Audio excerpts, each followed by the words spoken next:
Yang berhormat Tuan Amran bin Abdul Ghani, Tanah Merah. Terima kasih Datuk Speaker. Soalan saya nombor 2. Terima kasih Yang Berhormat Tan Sri Yang Dipertua. Kerajaan sentiasa memantau dan mengambil berat terhadap isu-isu agama yang berbangkit di kalangan masyarakat. Walaupun kerajaan meyakini prinsip kebebasan bersuara dan memberi pandangan, namun perkara-perkara yang berkait dengan isu-isu agama merupakan satu perkara yang sangat sensitif bagi umat Islam. Tidak wajar bagi seseorang menggunakan kebebasan bersuara sebagai alasan untuk mengeluarkan pandangan yang boleh mengelirukan masyarakat, khususnya umat Islam di negara ini.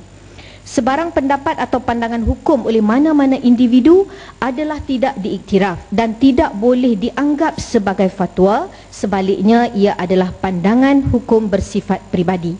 Sehingga kini tiada terdapat apa-apa fatwa atau pandangan hukum tentang kedudukan orang bukan Islam di Malaysia sebagai kafir harbi atau kafir zimmi yang dikeluarkan oleh Jawatankuasa Fatwa Negeri-Negeri atau Muzakarah Jawatankuasa Fatwa Majlis Kebangsaan bagi Hal Ehwal Agama Islam Malaysia. Dalam usaha menjaga dan mengawal sebarang isu yang sensitif di kalangan umat Islam di negara ini, tindakan boleh diambil di bawah peruntukan 298A Kanun Keseksaan, iaitu menyebabkan atau cuba menyebabkan atau mungkin menyebabkan tidak harmoni, perpecahan atau perasaan kegusaran benci atau sakit hati, atau memudaratkan atau cuba memudaratkan atau mungkin memudaratkan keadaan harmoni dan bersatu.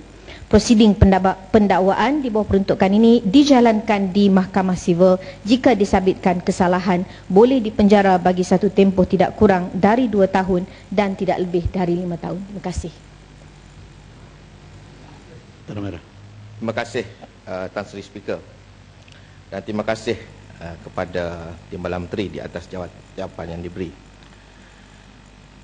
Tan Sri Speaker, isu menuduh orang bukan Islam dalam negara ini sebagai kafir harbi adalah satu tindakan yang amat teruk dan juga berat. Saya ingin menyentuh kepada kes yang masih hangat diperkatakan dan tiada penjelasan, iaitu isu seorang guru pondok UMNO di Genting Tumpak, Abdullah Sama'ah, yang mana beliau telah mengeluarkan kenyataan bahawa DAP itu sebagai kafir harbi dan ia telah disiarkan di dalam utusan Malaysia termasuk media-media pro UMNO Barisan Nasional yang lain. Kenapakah kerajaan ada double standard dalam tindakan yang diambil jika ia melibatkan Pakatan Rakyat begitu cepat penguatkuasaan diambil, tetapi jika melibatkan pro UMNO langsung tiada tindakan? Soalan saya, adakah benar DAP ini kafir harbi? Dan apakah tindakan tegas yang telah diambil terhadap Ustaz pro UMNO Abdullah Sama'ah itu dan juga terhadap utusan atas penyiarannya? Sekian, terima kasih.